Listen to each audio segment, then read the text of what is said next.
Asian Persuasion All Stars was basically initiated by Tony Lee. I think it's in the spring of 2021. It was at the time when there was a lot of rise of anti-Asian hatred and racism happening because of the pandemic. If you have a racist friend, now is the time for your friendship to end. You know, as slightly visible Asian musicians, maybe we should put out something just as a statement to show our support. And you know, as musicians, you know, the only way we know how is to play, do a song, make music. And you know, why not rock against racism? There's a big tradition of that in indie music and punk rock and ska and two-tone. So it seemed like a great opportunity to spend more time with Tony and make new friends and also maybe do a little good. Is it your husband or your father or your mother? we're looking for, you know, really it was around songs with a strong message of unity, inclusiveness. Racist Friend came up, and Racist Friend is a song about not being a racist. Which was originally done by a band called The Special, AKA, in 1984. Not a big hit in North America, per se. It was a big hit in England. And the Specials were part of what was called the two-tone movement in England. So it was the second wave of ska bands, and it was interesting. Like, the Specials are a band with black people and white people. So they banded together and they did rock against racism events. And it just seemed like a great thing to be part of, to kind of revive it and try and do it in 2021. Be it your sister, be it your brother, be it your cousin. When we first started it was probably going to be a one-shot. Like, yeah, here's all these people getting together. Some of us hadn't even met before. You know, the thing to do during the pandemic was to have these remote collaborations. So I did my vocals at home, sent them to Tony, and then... You know, we had Felix Fung, who's a well-known indie rock producer, to put it all together. And then all of a sudden, all these invitations started coming, so we just went with it. And yeah, it's been a lot of fun. We've done all sorts of shows, Vancouver Asian Film Fest, so it's really morphed into something really quite amazing. So it's been a really good time. I grew up in Victoria. Victoria's a very white city. I think the Asian population is something like 4% or something like that. And Eric and I grew up in the whitest part of the whitest city. And, you know, in our high school, there was maybe only 4 or 5 other, like, Asian Chinese families. There were no South Asians, no Indigenous people, no African Canadians or anything like that. It was just a few Asian families. My parents were great community supporters, and they were, you know, well-liked in the community for sure. But also at the time growing up, overt racism seemed to be okay. At a really young age, you start to get those racial slurs, and you just accept it because it seems to be happening all around you. And you have a couple of choices. You can either fight against it, or you kind of roll with it and kind of accept it and sort of almost make it part of your personality. So I kind of rolled with it, but, you know, thinking back now, when you think of a 6-year-old calling you chink, it's pretty sad, actually. Well, it's funny. You know, I was aware of racism, both because I was an annoying, precocious child who read a lot of newspapers and things, and also because people would come up to me and pull the corners of their eyes and say "Chinky Chinaman" to me.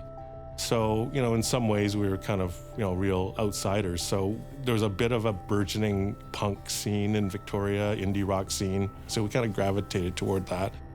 Well, you know, I was a pretty nerdy kid too. I didn't play sports really, and so I was kind of nerdy and awkward. So in a lot of ways, I think back about how music really shaped me, because what it did was it gave me something that I could call my own. And so when I think back now about the friendships I formed, the person that I've become, the confidence I gained from playing an instrument that I was competent at and able to play in front of people, it really, really made a huge impact in how I became as a person. I think I was doing music at a time where it was still very much label-oriented, so people had to have a record label. By then I was in my 30s, and the feedback I was getting was like, you're kind of old, you should have done this a long time ago. And I think it was certainly in the 90s, you know, to be part of the queer community and to be an Indigenous person and to be an older woman. I think those were like kind of 3 strikes. But at the same time, you go forward, and if you're called to do something, you do it. So, and maybe you'll be a voice for someone who can see themselves in you.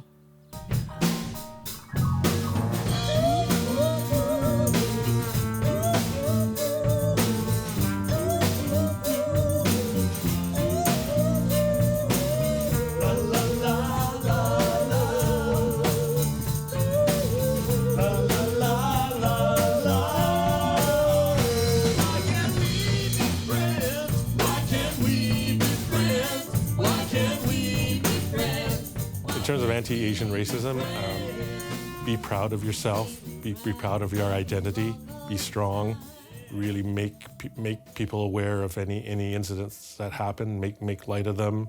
When you hear an offhand remark that you need to step up and say that's not okay. In our day-to-day, we don't see it, but it does happen on SkyTrains and buses and grocery stores and crowded Costco parking lots, and you have to wonder, is this just kind of like an older generation's thinking that'll eventually die out, or is this something that's being taught, and can we teach the opposite of that? And music is kind of a lighter way to present that. I'm always going to be playing these songs. I'm always going to sing Why Can't We Be Friends? I don't want to always do it because there's some bad stuff happening. I'd like to be out of a job in that sense. This is a reaction to a specific feeling of crisis and a specific feeling that there was neglect about a particular kind of social issue. I would like us to not be so actively anti-racist because it's not a problem.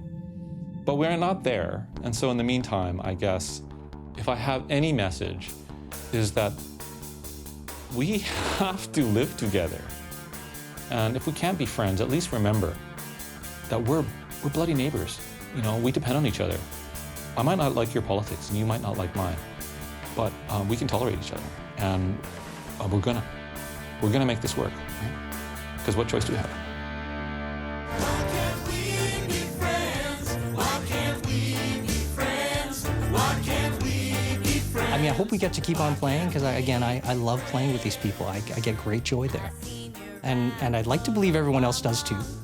And yeah, we met a lot of new people from a lot of different perspectives and styles. So the group is really fun to be with. So that's been a plus.